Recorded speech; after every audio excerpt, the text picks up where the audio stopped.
qui explicite, quand on parle d'un enseignement, comment enseigner de manière plus explicite, on a évidemment en tête l'enseignant. Et donc, bien sûr que l'enseignant va expliciter un certain nombre de choses, et Patrick l'a suffisamment développé pour que je ne complète pas, ou peut-être tout à l'heure à propos de la consigne.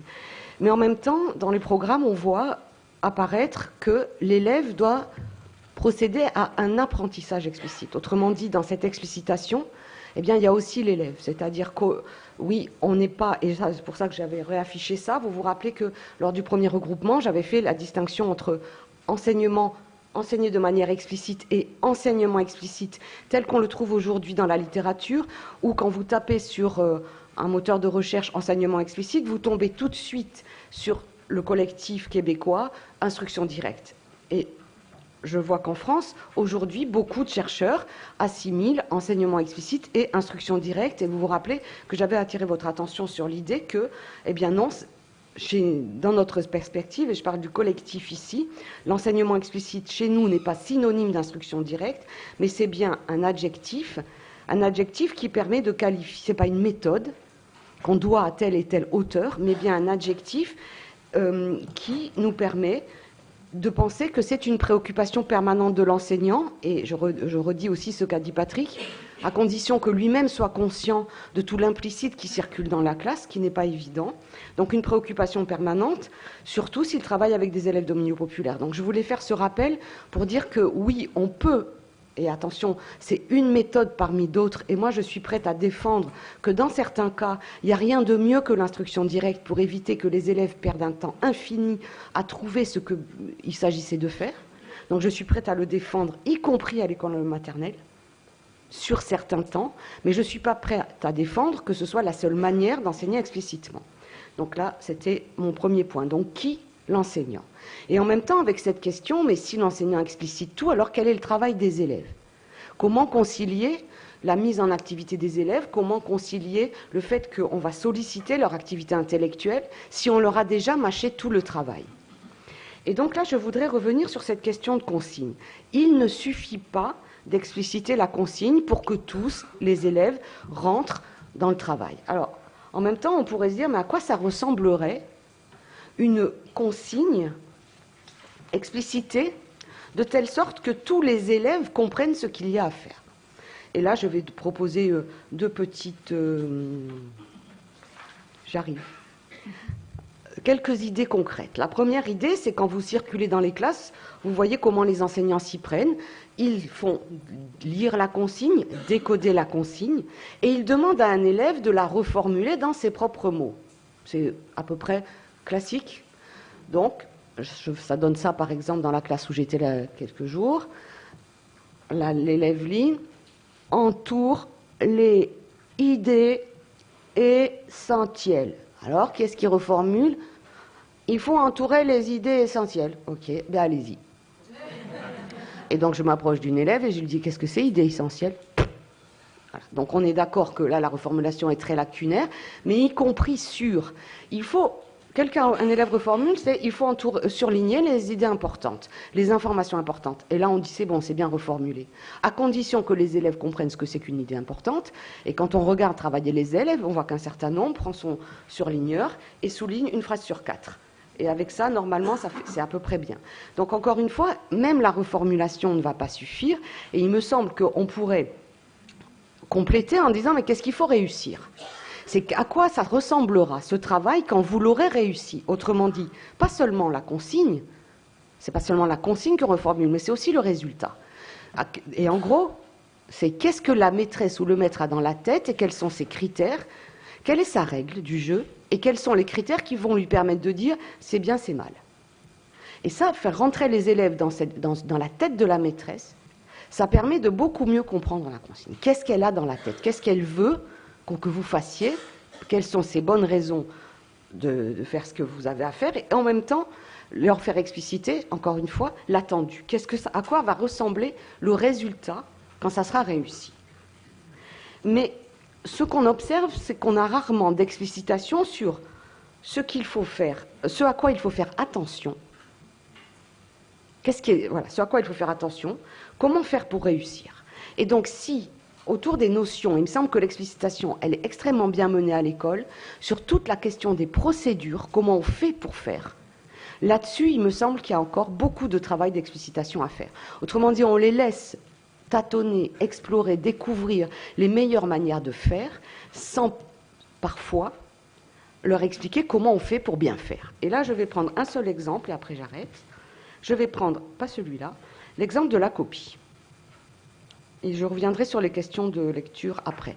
On avait demandé à des élèves de SECPA de copier ce qui était au tableau, le fabuleux destin d'Amélie Poulain, donc élève de 6e SECPA, et on ne leur laissait pas le modèle au tableau, mais on leur disait, eh bien tu commences, et quand ils commençaient, alors on éteignait l'écran, et quand ils demandaient le modèle, on leur remontrait. Moyenne de la prise d'information chez les élèves de SECPA, qui, je dois le dire, à l'issue du travail, font une copie absolument magnifique. C'est-à-dire qu'ils copient extrêmement beau. Moyenne des prises d'information, 13. Donc c'est même pas du syllabique, c'est du lettre à lettre. Et si vous regardez les pratiques des élèves de CM2, vous verrez que bon nombre d'élèves continuent au CM2 à ne pas copier des blocs de sens, mais à copier des blocs de lettres, dans le meilleur des cas. Et maintenant, allons observer les pratiques. Donc je vais m'appuyer sur la recherche Lire-Écrire, dont vous avez sûrement entendu parler, 131 classes de cours préparatoires, les résultats viennent d'être publics, et je vais reprendre la présentation de Catherine Brissot et de Martine Dreyfus autour de l'activité de copie au cours préparatoire. Combien de temps? Alors, on a classé les tâches d'écriture au cours préparatoire en 9 catégories, calligraphie, copie, bref. Et je vais m'attacher aux 2 sous-catégories que sont copier avec le modèle sous les yeux, copier des lettres, copier des syllabes, copier des mots, copier des phrases, copier des textes, vous voyez les lettres, et ou bien copier après disparition du modèle, copier des lettres, copier des mots, copier, ça va? Et regardons à quoi les maîtres de CP passent leur temps. Donc ça, c'est une moyenne sur l'année. Eh bien, vous voyez qu'ils passent 11% de leur temps à la calligraphie, 47% de leur temps à la copie, dictée 22 minutes en moyenne. À part ça, c'est 7h30 en moyenne par semaine, le lire-écrire, j'ai oublié de dire ça. Donc, vous voyez que la copie occupe sur les 7 heures une grande partie du temps, la production d'écrit 42 minutes. Et maintenant, allons voir. Là, on a la différence entre copie avec le modèle sous le nez et copie sans le modèle sous le nez. Et on a classé là les enseignants par décile, et donc vous voyez que dans notre échantillon de 131 enseignants, eh bien, on a une bonne partie d'enseignants qui ne fait jamais copier après disparition du modèle, et d'autres enseignants qui font un peu plus souvent, mais très peu, copier sans modèle. Pourquoi je dis ça? C'est que quand on regarde ensuite les effets de la copie sur les performances des élèves en copie à la fin de l'année, eh bien, on voit un effet négatif sur les élèves les plus faibles. Autrement dit, les élèves ont beaucoup copié, mais très rares sont les enseignants qui leur enseignent les stratégies de copie efficaces. Et vous voyez que la copie sans le modèle, la copie avec un modèle qui est caché, c'est une occasion merveilleuse pour enseigner toutes les procédures utiles pour copier efficacement. Est-ce que c'est clair, ça, ou pas? Par exemple, on va copier le petit chaperon rouge. Alors, on le connaît. Chaperon, à quoi faut-il être attentif? À rien, en gros, puisque ça sonne, ça s'écrit comme ça se prononce. Rouge, à quoi doit-on faire attention? Au G, c'est bon, tout le monde là, on s'en souvient, le petit chaperon rouge. Hop là, petit, à quoi doit-on faire attention? La lettre muette, nanana, tout le monde voit. Allez, je vais fermer le tableau. Rappelez-vous, on a on a 2 choses à se rappeler, le T de petit et le G, ça va? Et donc, on va copier non plus des blocs de lettres, mais puisqu'on n'a plus le modèle sous les yeux, des blocs de sens. Et vous voyez que c'est des modifications très minimes des pratiques d'enseignement, mais qui vont générer des transformations assez radicales chez les élèves, parce qu'on aura enseigné ça de manière explicite. Donc oui, évidemment, il ne suffit pas d'expliciter la consigne, mais si on explicite la consigne et en même temps les procédures efficaces pour traiter la consigne, alors là on voit que les choses changent beaucoup sur les capacités des élèves à entrer dans l'activité. Et en plus, comme on a montré le résultat final qui est, ben voilà à quoi ça devra ressembler ta production quand tu auras fait ce que je t'ai demandé de faire, ça sera le petit chaperon rouge avec le T, avec le G, et bien là on met les élèves avec un but très clair de « je connais le but », je connais la manière de m'y prendre et je connais le résultat attendu. Et là, je me souviens de, j'allais dire mon idole, mais oui, je vais oser, Hébrard, inspecteur général, qui disait « Les enseignants ont une difficulté, c'est de faire travailler les élèves en petits groupes. Pourquoi? Parce qu'ils ne savent pas comment occuper les élèves. Et ils s'étaient interrogés sur comment mettre au travail les élèves sans qu'ils aient besoin de l'enseignant. Autrement dit, ils se posaient la question de savoir comment les élèves peuvent-ils réaliser des tâches tout seuls. Eh bien, la réponse qu'ils donnaient, c'est exactement la même que je donne aujourd'hui. C'est-à-dire, quand les tâches sont totalement transparentes, explicites, que les élèves connaissent le but, qu'ils connaissent la règle du jeu et qu'ils connaissent le but à atteindre, alors ils ne dérangent plus l'enseignant. Et là, il me semble qu'on a quelque chose qui devrait permettre à la fois de différencier, avec cette explicitation-là, quand tout est connu des élèves, alors c'est bien plus facile de les rendre autonomes dans la réalisation des tâches. Donc, j'ai parlé du maître. Et je reviendrai, quand on m'interrogera tout à l'heure, sur à quel moment ce sont les élèves eux-mêmes qui ont besoin d'expliciter, parce que l'explicitation rend nécessaire la compréhension. Mais je le dirai tout à l'heure. Et vraiment, très vite, c'est cette idée, et on le trouve beaucoup, on la trouve beaucoup dans les programmes du cycle 1 au cycle 4, que les élèves doivent apprendre explicitement et s'expliquer. Et expliquer. Alors, s'expliquer à eux-mêmes et expliquer à l'enseignant. Et dans le programme de cycle 4, on le trouve massivement dans toutes les disciplines. L'élève doit savoir expliquer. Et je parle sous le contrôle d'Elisabeth Bautier, que je salue. Pour expliquer, eh bien, on va avoir besoin de compétences langagières qui, selon moi, méritent d'être vraiment enseignées.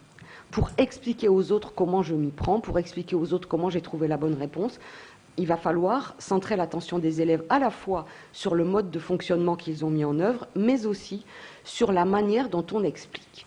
Et vous savez, et ceux qui travaillent avec les élèves de maternelle et de primaire le savent, combien les élèves répondent le plus souvent « je ne sais pas ». J'ai fait, j'ai réfléchi dans ma tête, dans le meilleur des cas, j'ai essayé, ça a marché, mais si on ne centre pas au départ leur attention sur l'idée que tout à l'heure je vais te demander comment tu as fait, il y a rarement des élèves qui font en même temps quelque chose et qui en même temps s'interrogent sur la manière dont ils l'ont faite. Et c'est pour ça que pour moi, cette histoire d'explicitation, on a tendance à la penser toujours en amont. On va expliciter la consigne et ce qu'il y a à faire. On la pense beaucoup en aval. On va expliciter ce qu'on a appris, ce qu'on a fait, etc. Et très rarement pendant. Et c'est pourtant, à mon avis, là que l'explicitation est la plus utile. Alors je vais donner juste un exemple que je prends en maternelle sur la place de l'explicitation dans les pratiques des enseignants. Et je vais prendre une activité de petite section. Il se trouve qu'on est dans une situation qu'on appelle aujourd'hui les ateliers de manipulation autonome. Les élèves sont tout seuls avec un petit exercice, un petit travail, un petit truc, et ils doivent travailler tout seuls pendant 15 minutes dans le silence. J'insiste.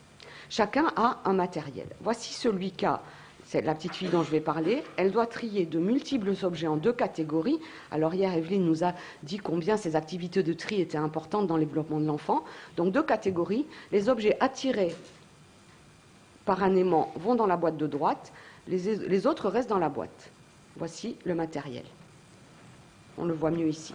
Donc quand c'est attiré par l'aimant, on le met dans la boîte du haut. Quand c'est pas attiré dans la boîte, on le met dans la boîte du bas. Pourquoi tant d'objets ? Parce que ça dure un quart d'heure. Voilà. Donc il faut que les élèves aient du grain à moudre, donc il faut qu'ils fassent le travail. Et puis à la fin, la maîtresse mène un bilan en collectif et elle a lu Mireille Brigodiot. Et voilà ce qu'elle fait.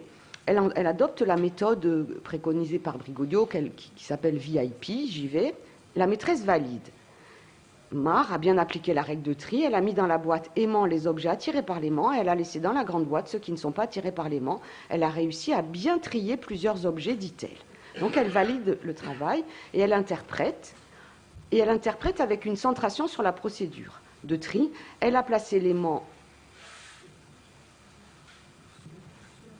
sur l'objet. Quand il était attiré, elle le rangeait dans la boîte. Quand il n'était pas attiré, elle le laissait dans la boîte. Elle ne s'est pas trompée. Mais elle pose un écart, mais je vois que Mar n'a pas mis tous les objets attirés par l'aimant dans la boîte, elle en a oublié. Et elle donne un conseil, la prochaine fois, il faudra que tu vérifies ton travail, que tu regardes si tu as bien rangé dans la boîte tous les objets attirés, sans en oublier. Et vous voyez que cette aide-là, elle est totalement impensable. Avec la quantité d'objets qui restent dans la boîte, il est impossible que la petite fille vérifie. Et donc, je fais une proposition alternative qui est surcroît de travail, un coût cognitif trop élevé et surtout pas de progrès cognitif sur la procédure efficace. la proposition alternative, c'est évidemment diminuer la quantité des objets à trier, et donc mettre un matériel plus simple, mais surtout venir à côté d'eux et leur expliquer quelle est cette procédure d'exploration systématique qui permet de ne pas en oublier, procédure systématique qui diminue la quantité de ressources attentionnelles allouées à la tâche et qui rend toute vérification inutile. Donc comment tu vas t'y prendre? Eh bien, je vais les ranger, je vais les organiser. Claire Malgoninas dirait, je vais les énumérer. Et du coup, on peut évaluer tout seul son travail parce que, vu la procédure qu'on a utilisée, on n'a plus besoin de vérifier parce que cette stratégie systématique nous permet de savoir qu'on n'en a pas oublié. Et du coup, elle est transférable dans tout un tas de tâches de tri. Et pas seulement sur les aimants, c'est avant de travailler, j'organise un peu mon matériel et puis je fais une exploration systématique gauche-droite et du coup, je vais pouvoir l'employer dans tout un tas de situations différentes. Et donc, vous voyez qu'ici, l'explicitation, elle est en ligne à partir d'une activité et pas seulement après coup quand l'enfant s'est trompé ou quand l'enfant n'a pas réussi, puisqu'en fait, l'échec ne permet pas là de revenir sur la procédure, encore une fois, parce qu'elle est totalement inconsciente chez la petite fille. Qu'est-ce qu'elle a fait? Elle a essayé. Ça a marché, elle a poussé. Donc, pour moi, là encore, il est important que l'enseignant explicite, mais il est aussi important que les élèves soient conscients que l'explicitation des procédures rend leur activité bien plus importante, bien plus efficace et du coup transférable.